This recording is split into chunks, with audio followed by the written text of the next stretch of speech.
This is actually a really useful way of upgrading a layout that has been fully built, fully scenic, without actually making any great damage to the what's up top. Hi there everyone, welcome back to the channel. I'm Jennifer Kirk, welcoming you up into the loft here on Weir Yard. Now today I've got a big project, and this is an area that's not normally a particular comfort zone for me, and this is electronics, but I've picked up a few bits and pieces from DCC Concepts, and I'm going to have a go at fitting these because, well, there's three things going on here. First of all, I want to reduce the wiring, make fault finding a lot easier, and just generally get rid of that rat's nest that I've got underneath my layout. But I don't want to go digital. Well, at least I don't want to replace the point motors. Now, if I was building a layout from scratch, then yes, I might consider the Cobalt IP digital point motors. But actually, I've got somewhere in the region of 80 points here. They're all Peco PL10 and PL10e point motors. And in all honesty, I kind of want to keep them because I don't want any great disruption on the top of the layout, because everything is ballasted, everything is scenic. I just don't want to disturb it. So actually the perfect product for me is the ADS-SX range, and these are a range of DCC to solenoid control units, and these plug onto your DCC bus, and effectively they give you accessory decoders. In my case, I've gone for the 8-way one, and these give you 8 channels that you can then control things like solenoids. We can wire more than one into each channel, so theoretically I could change up to 16 of my solenoids over to digital control, and that would get rid of quite a lot of points and wires. And actually I'm really looking forward to that alone, because I just hate this big bundle of wires that you can never quite fathom what is going where. But my other aim for this build is also to increase the reliability of the DCC bus. So I'm going to use this as an opportunity to get a much better DCC power feed to the other side of the layout. And hopefully this is going to remove a few, albeit minor, niggles out from Weir Yard. And this is basically where locomotives occasionally just do something slightly odd when they're on the other side of the layout. And I'm going to put this down to just a degradation of the DCC signal. So this should also change that and make that a lot better. But what I really want to open the door to is alpha mimic and alpha mimic ground signals, and that's going to come up in a future video. But this is going to lay the groundwork. Once I've got all these points onto this DCC solenoid control, I can then look at some fun stuff and actually add in working interlocked ground signals that actually change with the points without needing any extra wiring, and that is something which I think will bring an awful lot to Weir Yard. Now, I've also got a couple of points which don't change particularly well. You need to give them a few goes with the lever because they just don't seem to be getting enough power. So I'm going to be replacing a large chunk of the wiring with these solenoids with the 3-strand wire. This comes from DCC Concepts, but you know, if you want to, you can actually plait your own wire, and it just makes things neater and just cuts down the induction, which I've been told can actually be the cause of points being a little bit lackluster when they get further and further away from your CDU.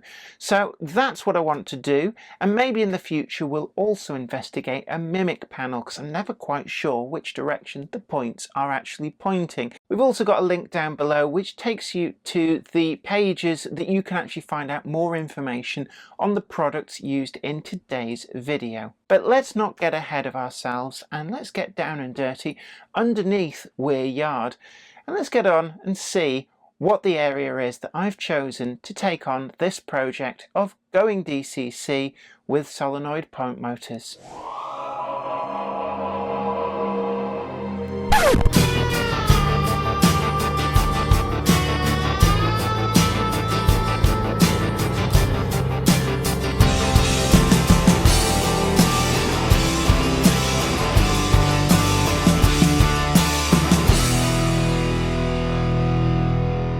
Now, I know a lot of you guys are probably in the same situation as me. You started out using more conventional methods for wiring up points, but it does very quickly get out of hand. And when we look underneath Weir Yard, you can see just what I mean.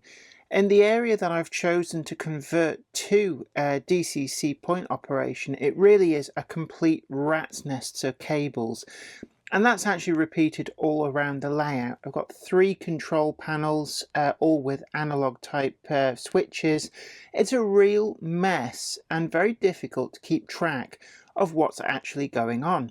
But I don't want to go to the huge expense of replacing all the point motors, and I guess a lot of other people exactly the same situation. You've already got them attached to the points, already bedded in, and actually there is a way that you can go away from that rat's nest of wiring, make things a lot neater and easier, and kind of dip your toe into that DCC accessory operation without necessarily going all in, hacking out all your wiring. And the product that I've actually picked up to do this is the DCC Concepts ADS8SX. And what this actually is effectively an interface between your DCC accessory bus and those old style solenoid point motors.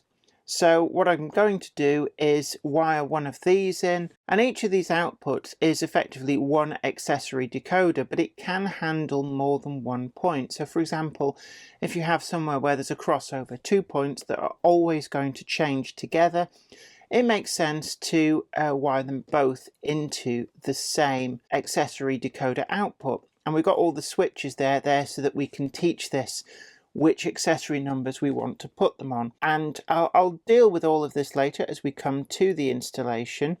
It also has a number of other outputs. So for example, we've got switch inputs.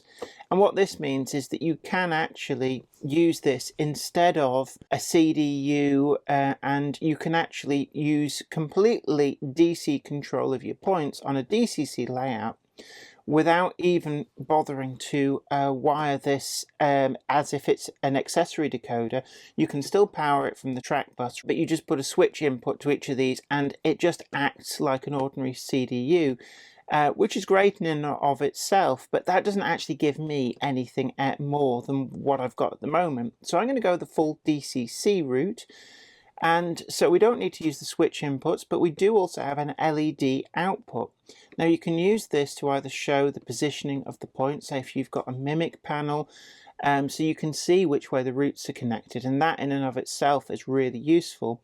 But I'm actually going to use some of these to power some of the signals that at the moment are wired in on switches, but I'm going to interlock them with the points. So that removes yet more wiring, yet more switches, and just kind of automates the signaling to the points, which is what I really ultimately want. Now, I am in a future video going to show you about adding something extra to all of this, but I'm not going to deal with that in this video because it'll just get too long. The other product I've got here is just a wire. This is DCD-RGB, and it's 5 meters of red, green, black ribbon wire, and this is specifically designed for going between here and the points.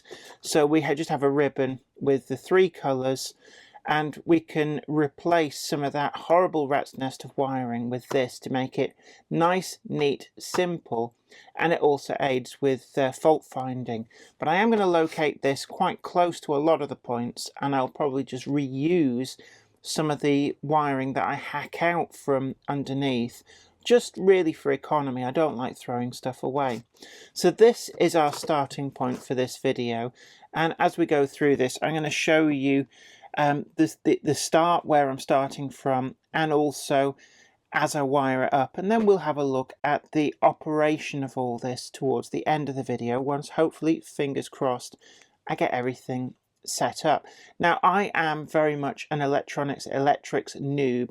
I really can't easily get my head around all of this, but what I've found, it's actually far easier, even for a techno Luddite like myself, to get my head around this way of doing things than the older conventional completely analog DC way of doing it. So I'm hoping that this is going to be the start of a complete conversion of wear yard. Now, I don't have to do it all at once, and there are about 85 points all across wear yard, but I can do it in stages, and this will represent the first stage, almost like a proof of concept. So what I'm going to do now is I'm just going to put that wire to one side, and let's concentrate on this product.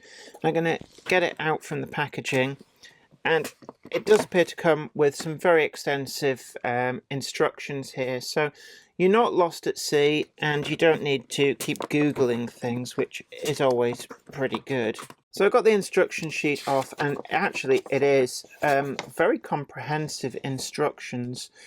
So you can see there, a picture speaks 1,000 words, so we've got a pictorial diagram there, just giving you a clue of just what it is you need to do for wiring this up. And you can see we've got the LED output, which I'm going to use for some of the existing older style signals on my layout, so I'm going to just wire them into there, and then they will change with the points.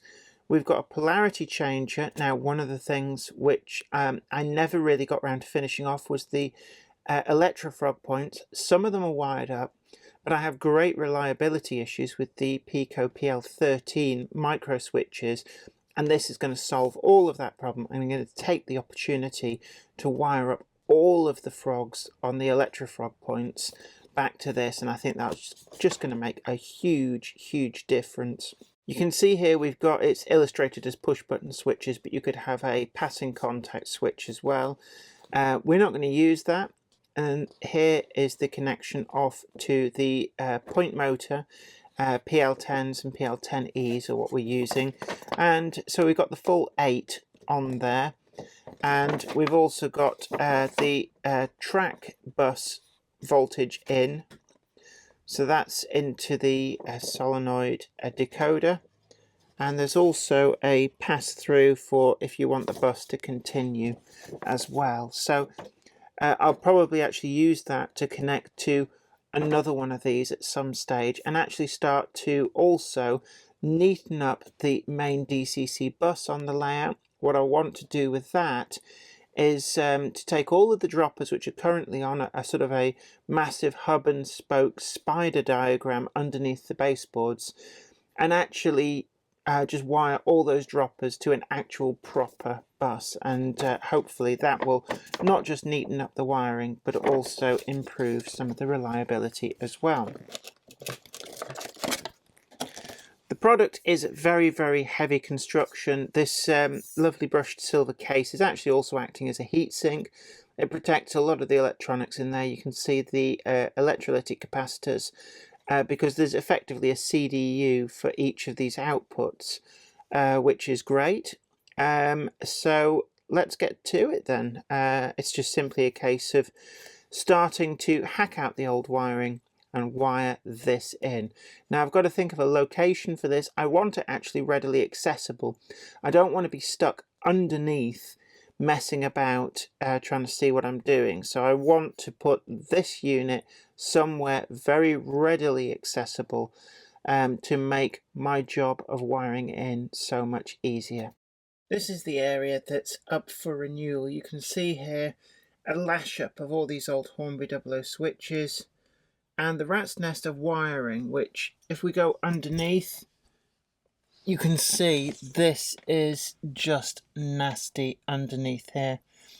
Absolutely nasty. And this is the area that is first up on the list. I'm just going to hack out all of this wiring and start again from scratch. On the top side, this is the area. I'm going to move some of the trains out of the way so I've got good access to the points without risk of derailing anything topside. But you can see there's quite a lot of points all together, and a number of these are going to switch as pairs. And it goes back, and underneath the tunnel there is 2 more points just inside the tunnel due to space constrictions. And I've also got, there's a colour aspect signal there. And I've also got, just above my very blurry finger, there is a shunt signal as well on that point. Those are going to be wired up to the LED outputs. So let's get to it.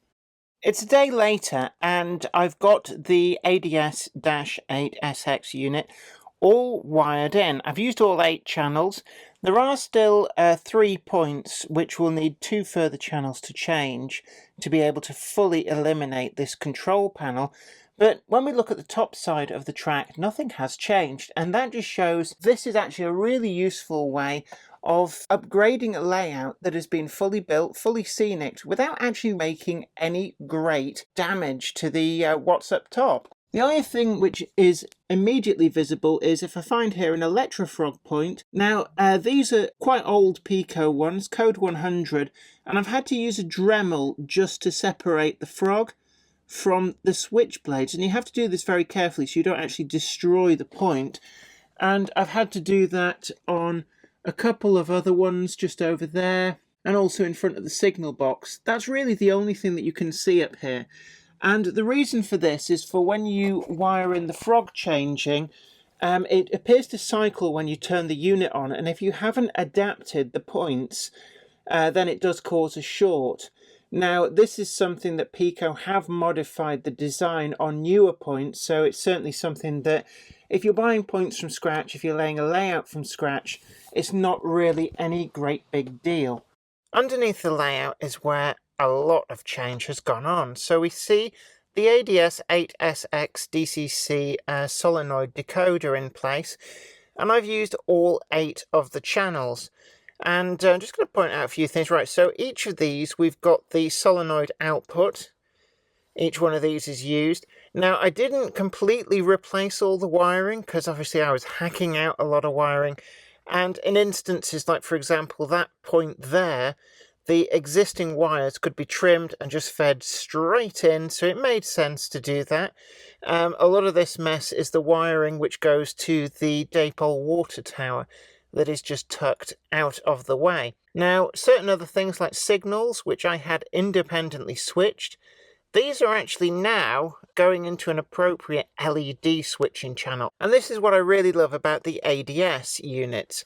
All in one, we've got a CDU for changing the points, but then we've also got a switch, and that means that if we want to, we can switch these from a manual input. Even just those old passing contact switches will actually make this function. Now, there are other uses for this as far as I can tell.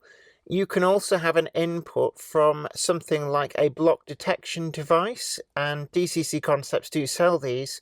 So you could actually use that to have a train trigger a point change under certain circumstances, as far as I can tell, which is actually a really useful thing that I can now play with in the future. We've also got the frog changing. As I said before, that does require you to mod some of your Electrofrog points, but it can be done quite easily with a Dremel, so not really a problem.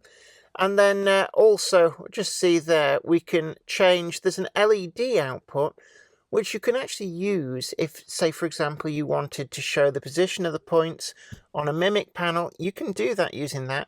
But I've actually used it to interlock some of the signals, the older signals that I had. These are Peco ones.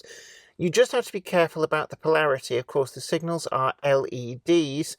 And what I found is that actually you just need to be really, really careful the way that they're wired up to get them to work. If they don't come on initially, it's probably because you've got the polarity reversed. Now, there's still an element of a rat's nest here. Now, I always do really envy those people who have incredibly neat wiring. I'm not one of nature's neat wiring people. It's dirty and functional, but I have used a lot of this 3-colour ribbon wire, which is sold. I showed you that at the start. And in all honesty, where I've used that, it's made things so much easier. I mean, there's a lot of recycled wire here because it's quite close to the ADS unit.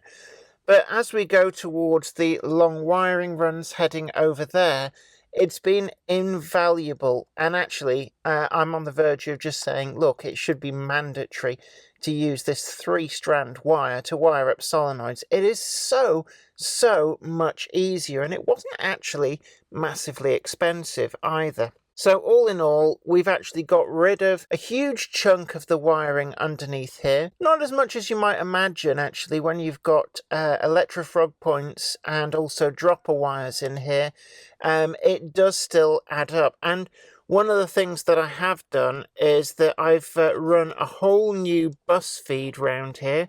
And that's gone into the ADS unit, but it's also powering all of the dropper wires here.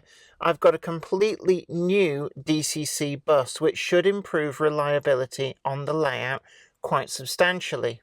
This control panel is no more, all those switches are gone, along with that huge bundle of wires. There's just a few left, and what I actually did was these two wires here were originally bringing a power feed from the CDU.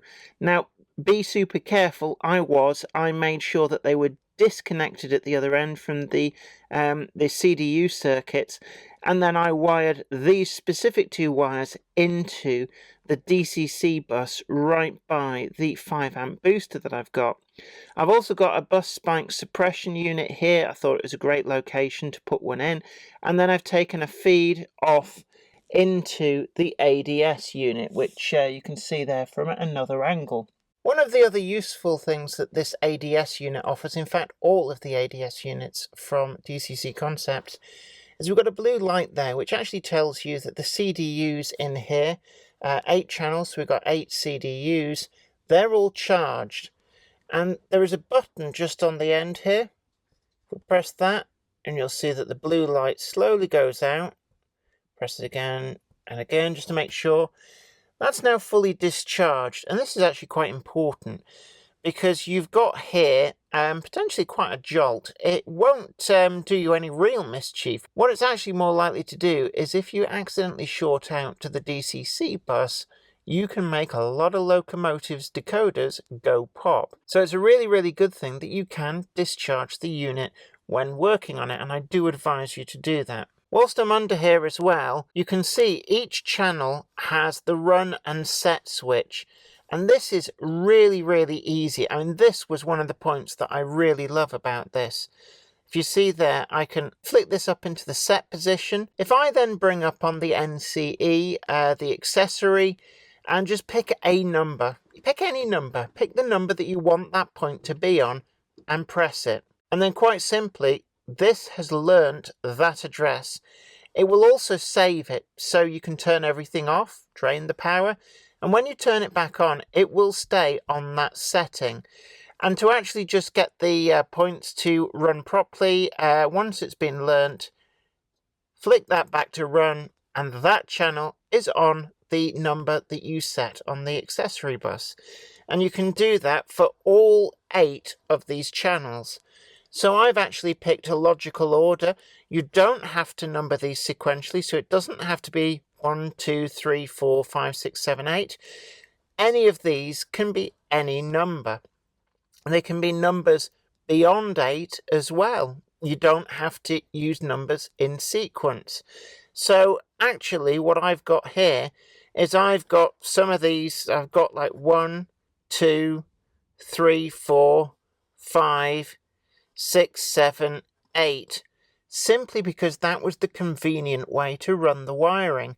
And it's actually a really, really great and easy way of setting them up. There's no CVs to set, there's no messing about with the programming track. It really couldn't be simpler.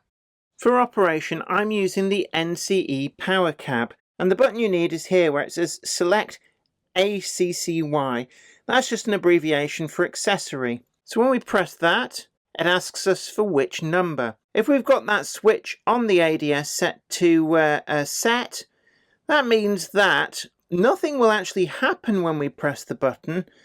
But if we say pick number 3 and then enter, it gives us 2 options, 1N on, 2R off. And we just press one of those 2 buttons. So press that, and the point will learn that address. Change that switch back to run, and then when we pick select accessory, number 3, and then press. Taking a closer look at the points, we can now select accessory number 4, which I happen to know is the point that we're looking at. And I've actually slaved 2 together, and this is a great way of actually being much more economical with the number of ADS units that you're going to need on a layout.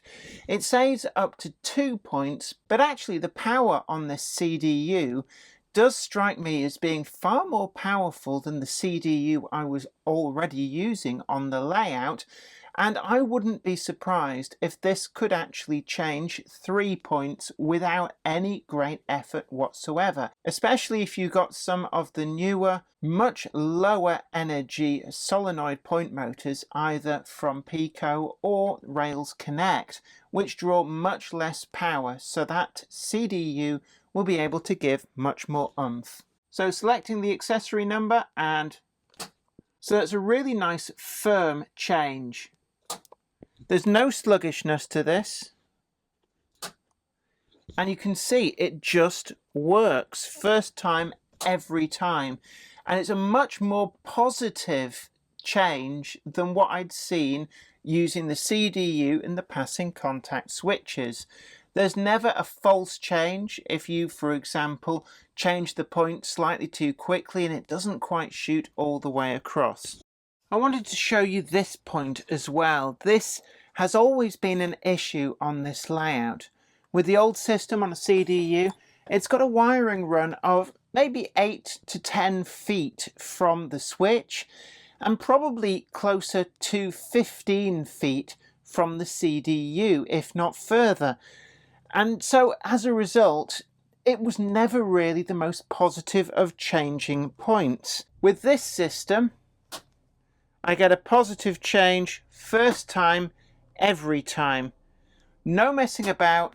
You can see that even at the end of a really long wiring run, we're getting much better changing of this point. And a lot of that is down to those CDUs being 1 per channel. But also that wire has a lot to do with it. And I didn't know this actually before I started doing this, that especially when you're dealing with solenoids and that sudden discharge of power, you can actually end up with induction in the wires actually destroying the power as it travels down that wire, unless you braid or keep those wires close enough together that the induction in each of the strands cancels each other out. Well, I hope you found today's video really informative, and I've actually really enjoyed doing that project. I do feel very accomplished.